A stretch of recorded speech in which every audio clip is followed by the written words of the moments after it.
Mirchi Bangla originals, আসল গল্পের আড্ডা।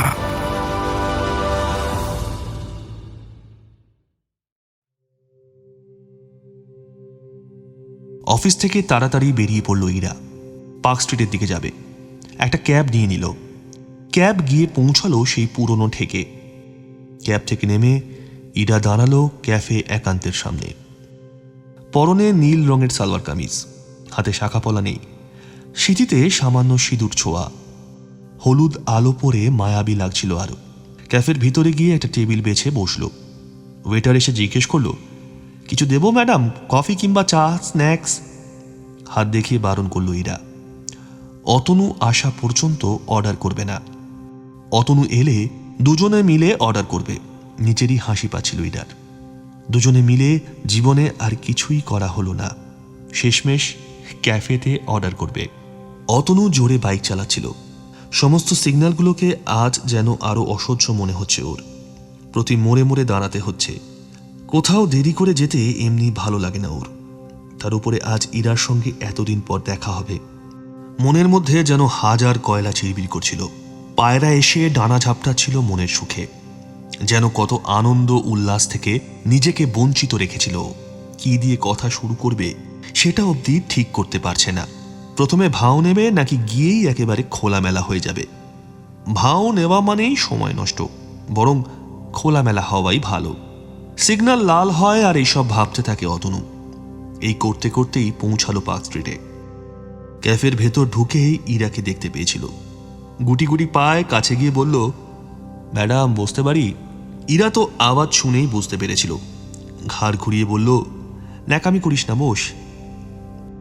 মুখোমুখি বসলো দুজন। মধ্যিখানে একটা টেবিলের দূরত্ব। ওয়েটার এসে ক্যাপাচিনোর অর্ডার নিয়ে গেল। অতনু জিজ্ঞেস করলো, তারপর বল, কেমন সংসার করছিস?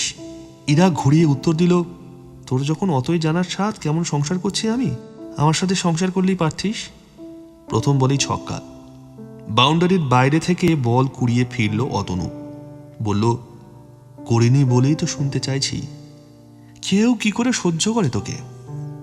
বাজে কথা একদম বলবি না। সহ্য করছে আবার কি কথা? এটাই তো কথা রে। এই তোর গুপিবাবুকে মনে আছে? গুপিবাবু? হ্যাঁ, ভূগোলের স্যার তো। জনসংখ্যা, জন্ম নিয়ন্ত্রণ নিয়ে জ্ঞান দিতেন। আরে তোর তো হেভি ব্রেন। ব্রাহ্মী শাক খাওয়াচ্ছে বর, তাই না? বাজে কথা রাখ। গুপি স্যারের কি হয়েছে বল? আরে আর বলিস না। এত জন্ম নিয়ন্ত্রণ নিয়ে জ্ঞান দিত। নিজের কটা ছেলে বলে জানিস? দুটো, একটা মেয়ে একটা ছেলে, ভাব। ইরা আর অতনু দুজনেই হাসল খানিকক্ষণ। ওয়েটার এসে ক্যাপাচিনো নামিয়ে রেখে গেল। সুগার কিউব হাতে নিয়ে মেশাবে কিনা ভাবছিল অতনু। ইরা আচমকা জিজ্ঞেস করলো, তোর ছেলের অন্নপ্রাশনে ডাকলি না? অতনু সুগার কিউব রেখে কফিতে একটা চুমুক দিল। তারপর বলল, দেখ, কাউকেই বলিনি তেমন, মায়ের শরীরটা বিগড়ে আছে, তাই আর কি। 5 বছরের জন্মদিন বড় করে করার ইচ্ছা আছে। ইরা ব্যাপারটাকে হালকা করার জন্য বলল, হ্যাঁ সে ঠিক আছে।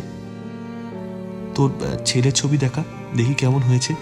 অতনু চটপট করে মোবাইল খুলে ছবি দেখালো। ওকে দেখে ইরারও মুখে হাসি ছড়িয়ে পড়ল। মোবাইলে হাত দিয়ে ইরা বলল, যাবো একদিন তোর বাড়ি। দেখেই আদর করতে ইচ্ছে করছে। এরপর তো বড় হয়ে তোর মতো বাঁদর হবে। অতনু অস্বীকার করল না, বলল, আলবাত হবে, আমি তো ট্রেনিং দিচ্ছি। স্ন্যাক্স কিছু বলি? হ্যাঁ বল, ওই ফ্রেঞ্চ ফ্রাই বলে দে, অনেকক্ষণ ধরে খাওয়া যায় সস দিয়ে। ঘুরতে যাস না তোরা? গেছিলাম বিয়ের পর। কোথায় রে, বলিসনি তো? নর্থ সিকিম গেছিলাম। বেশি ছুটি পাইনি আসলে, না হলে উত্তর ভারতের দিকে যেতাম। কেমন লাগলো?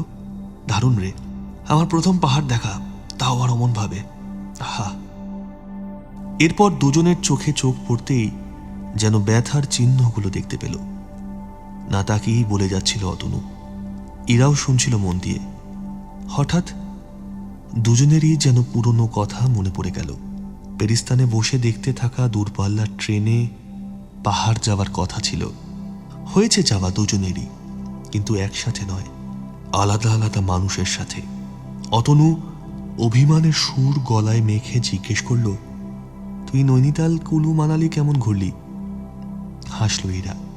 স্পষ্ট বোঝা যাচ্ছিল নর্থ সিকিমের সঙ্গে জুৎসই চাল হিসেবে কুলু মানালির প্রসঙ্গ এসেছে।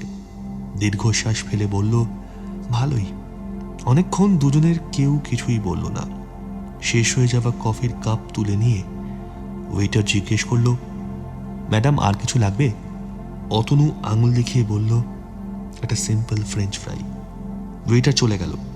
অতনু ছেলে মানুষের মতো জিজ্ঞেস করলো, দেখা করিস না কেন? হ্যাঁ, তুইও তো করিস না। কিন্তু আমার তোকে মনে পড়ে প্রায় দিন। আমার যে পড়ে না তুই শিওর? না তা নয়। তাহলে? আমি আসলে সময়গুলোকে খুব মিস করি ইরা, ভীষণ মিস করি। শুধু সময়গুলোকে?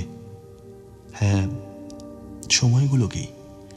সেই সময়ের গায়ে লেগে থাকা মানুষ, তেড়ে গিয়ে পিটিয়ে দেওয়া মেয়ে, নীল ডাউন হতে না পারা মেয়ে, নীল ডাউন হয়ে নীল ডাউন শিখিয়ে দেওয়া ছেলে, 3 তলা কানের দুল। আছে এখনো? আছে, পড়ি না। কেন, ভালো লাগে না? তেমন না, এমনি। তাহলে রেখে দিয়েছিস কেন? এই যদি কখনো ইচ্ছে করে। একটা কবিতার কয়েকটা লাইন মনে পড়ে গেল। কোথায় যেন পড়েছিলাম। কি কবিতা রে? ফেলে দাও যে শাড়ি পরবে না, না থাক যদি কখনো ইচ্ছে করে। ছেড়ে দাও যে প্রেম করবে না, না থাক যদি কখনো ইচ্ছে করে। কার লেখা? বিশ্বাস করে এই মুহূর্তে মনে পড়ছে না। শব্দ একটা দুটি এদিক ওদিক হতে পারে, তবে মোটের ওপরেই। বিয়ের পর তুই বেশ রোম্যান্টিক হয়ে গেছিস। এর আগে তো কখনো কবিতা বলতে শুনিনি। কবে হলো এসব উন্নতি? লজ্জা পায় অতনু, ঘাড় নামিয়ে হাসে। ইরাও হাসছিল, তবে সামনের দিকে শূন্য চোখ রেখে। প্রত্যেক কথার শেষে যেন ব্যথার চাবুক পড়ছিল পিঠে। তবু কেউ এই টেবিল ছেড়ে উঠে যাচ্ছিল না। সস লাগিয়ে একটা একটা করে ফ্রেঞ্চ ফ্রাই মুখে তুলছিল। হাওয়ায় কথা খুঁজছিল দুজনেই। অনেকদিন কথা না হলে কথার ওপর যেন ধুলো জমে। সেই ধুলোবালি ঝেড়ে আনা পরিশ্রমের কাজ। তবু এতদিন পর দুজন সামনাসামনি বসে এই পরিশ্রম করছে দেখে দুজনেরই ভালো লাগছিল। ইরা জিজ্ঞেস করলো, কিরে তুই সিগারেট খাবি না? অনেকক্ষণ হয়ে গেল তো। অতনু বলল, ছেড়ে দিয়েছি। কবে ছাড়লি? বিয়ের পর? না না, ছেলে হবার পর। বউয়ের চাপে? হ্যাঁ, এমনি ইচ্ছে হলো আর ছেড়ে দিলাম। তোর এইসব পরিবর্তন ভাবাই যাচ্ছে না। পরিবর্তন কেমন শুনি? মধ্যিখানে বোধহয় আয়না দেখতিস না, তাই না? বদমেজাজি অবুঝ একটা ছেলে হয়ে গেছিলি। শ্রেয়াই তো তোকে শুধরে দিয়েছে। শ্রেয়ার তো এলেম আছে বলতে হবে। তা আছে, অস্বীকার করি না। বউয়ের প্রশংসা শুনলে বোধহয় সব বরেরই ভালো লাগে। এর পেছনে কি যুক্তি আছে জানা নেই, তবে এসব শুনতে শুনতে আনন্দে ফ্রেঞ্চ ফ্রাই খাচ্ছিল। ইরার যে উত্তরগুলো খুব একটা পছন্দ হচ্ছিল এমন নয়, কোথাও গিয়ে একটা আফসোসও হচ্ছিল। এই অতনুকে ও চিরতরে হারিয়ে ফেলল, অথচ ওরই তো ছিল, সামলে রাখতে পারল না। এখনো মনের মধ্যে খুঁজতে গেলে অতনুর জন্য অনেক ভালোবাসা পাওয়া যাবে, কিন্তু আর কি এসব বলার মানে হয়? অনেকটা দেরি হয়ে গেছে, সব ট্রেন মিস হয়ে গেছে, আর পৌঁছানো যাবে না সে ঠিকানায়। জীবনের উপর মাঝে মধ্যে খুব রাগ হয় ইরার। নিজের যত্নে সাজানো এসব ভালোবাসা কেমন পরিস্থিতি এসে তছনছ করে দিল। তাও তো একেবারে উবে গেল না, রয়ে গেল। কিন্তু করার কিছুই নেই। যা মনে আছে সব বলে দিতে ইচ্ছে করছিল, কিন্তু কিছুই বলল না ইরা। আরেকটা ফ্রেঞ্চ ফ্রাই তুলে মুখে দিল। অতনু ইরাকে জিজ্ঞেস করলো, এই তুই কি নরেন্দ্রপুর ফিরবি? ইরা খানিকক্ষণ ভেবে বলল, সেরকমই ইচ্ছে ছিল, কিন্তু ভাবছি বাবার কাছে যাই, অনেকদিন যাওয়া হয় না। অতনু বেশ উৎসাহ নিয়ে বলল, তাহলে তো ভালোই, আমার কাছে একটা এক্সট্রা হেলমেট আছে, আমার সাথে চল নাকি? এমন মায়া জড়িয়ে আবদার করলো অতনু, ইরা না বলতে পারল না। এমনিও ভীষণ জড়িয়ে ধরতে ইচ্ছে করছিল অতনুকে। বাইকে বসলে সেটুকু এমনি হয়ে যাবে। অতনু হাত নেড়ে ওয়েটারকে ডাকলো, বিলটা? বিল মিটিয়ে বেরোলো দুজন। দুদিকে পা দিয়ে বসলো ইরা। অতনু বলল, ধরে বসিস। বাইক স্টার্ট দিল। ইরা একটু পরেই বলল, তোরা তো তারা কিসের, হ্যাঁ? আস্তে আস্তে যেতে পারিস না? ইরাকে ধমকে স্পিড কমালো অতনু। আসলে রাতের রাস্তা ফাঁকা আছে, হু হু করে টেনে বেরিয়ে যাওয়া যায়, কিন্তু ইরা বোধহয় থাকতে চাইছে। থাকতে তো আসলে অতনুও চাইছে আরো খানিকক্ষণ। মাথার মধ্যে আরেকটা আবদার ঘুরছিল, মনে একটা কিন্তু কিন্তু করছিল। শেষমেশ বলেই দিল, একবার পেরিস্তান যাবি? পেরিস্তান মরিচিকার মতো, ওখানে কিছুই নেই, তবু এই কিছু না থাকা দেখতেই দৌড়ে যাওয়া। ইরাও আপত্তি করল না, কানের কাছে মুখ নিয়ে গিয়ে বলল, চ তাহলে। একদম ঘাটের কাছে গিয়ে বাইক দাঁড় করালো অতনু। ঘাট পুরোই ফাঁকা, শুধু দূরে একজন নেশা ভাঙ করে শুয়ে আছে। ইরা সুদীপ্তকে একটা ফোন করে বলে দিল ও ফিরবে না। মাকে ফোন করে বলল ওখানে আসবে, একটু রাত হবে। আস্তে আস্তে নেমে সিঁড়িতে বসলো দুজন। এখন আর মধ্যিখানে কোনো দূরত্ব নেই বললেই চলে, শুধু অবান্তর কিছু কথা ঘোরাফেরা করছে। অতনু জিজ্ঞেস করল, কি খেয়ে অফিস যাস? ইরা বলল, ডিম ম্যাগি করেছিলাম আজ। তোর ডিম ম্যাগির কথা মনে আছে? মা করত। ঘাড় নেড়ে অতনু বলল, মনে আছে। এইখানে একটা ছেলে আমার জন্য পুলিশের সাথে তর্ক করেছিল, মনে আছে? তারপর তো তুই বিপদে পড়ে যাচ্ছিলিস। বিপদ প্রসঙ্গ নয়, ছেলেটার সাহসের কথা বল। হ্যাঁ, সে তো মস্ত বীর পুরুষের ইরা, সারা জীবন শুধু পালিয়েই গেল। কি? কিছু নয়। একটা প্রসঙ্গ তুলেও থামিয়ে দিল অতনু।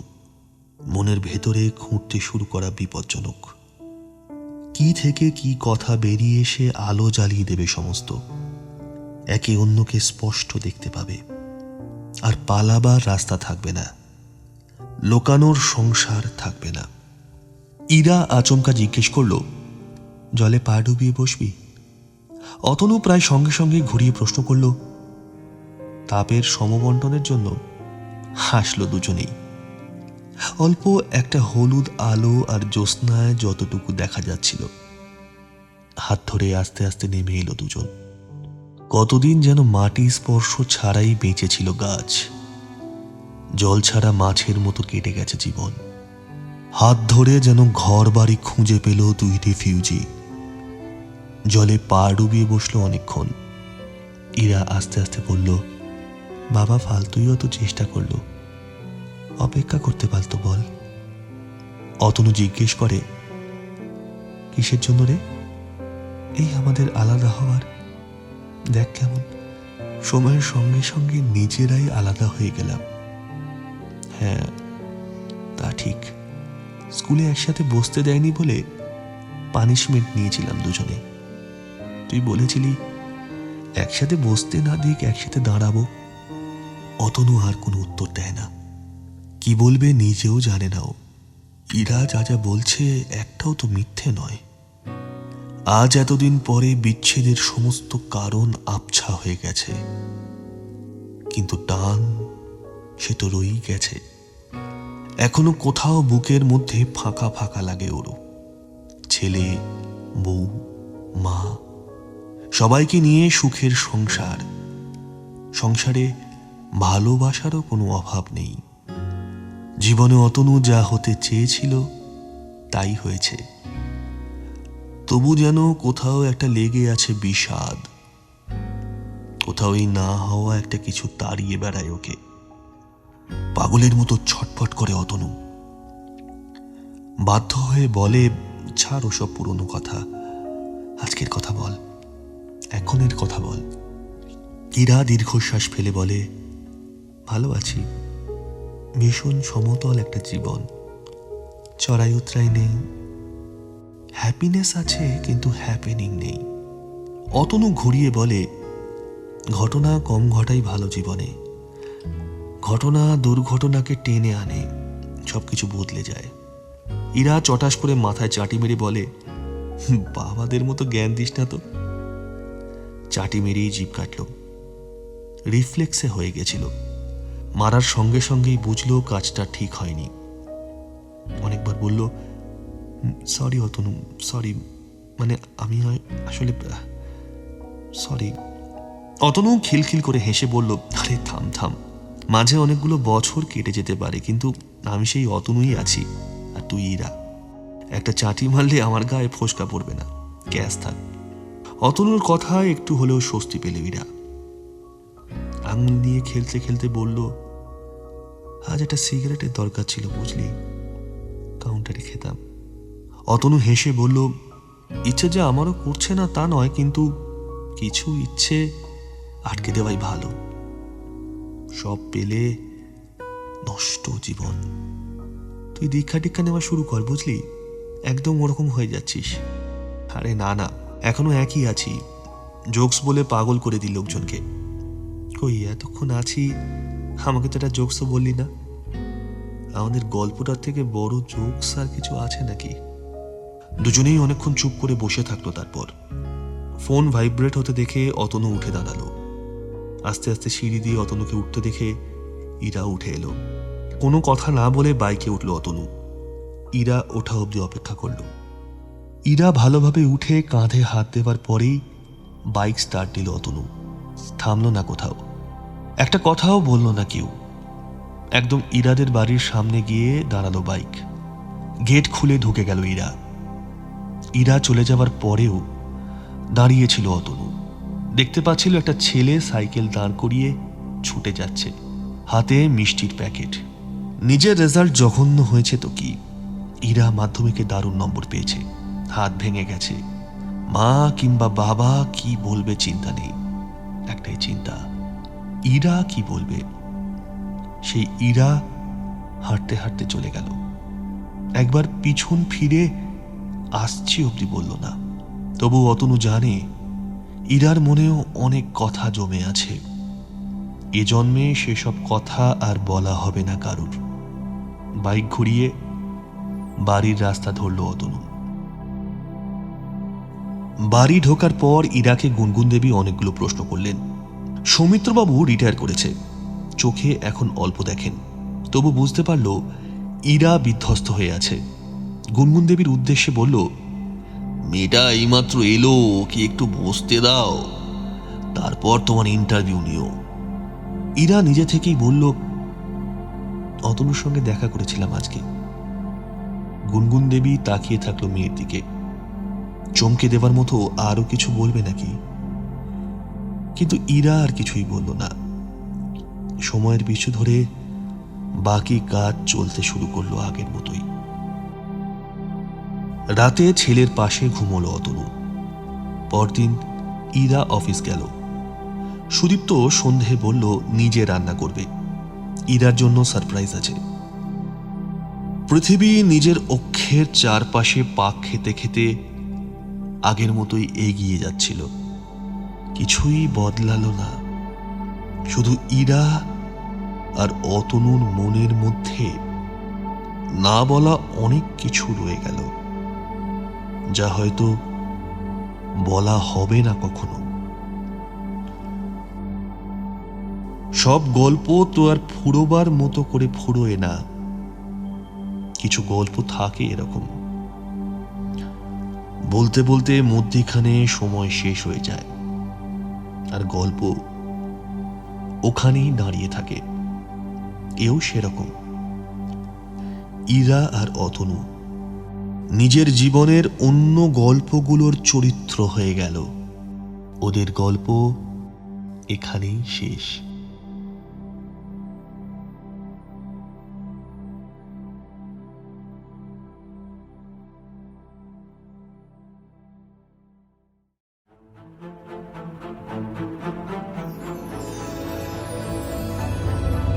মির্চি বাংলা অরিজিনালস, আসল গল্পের আড্ডা।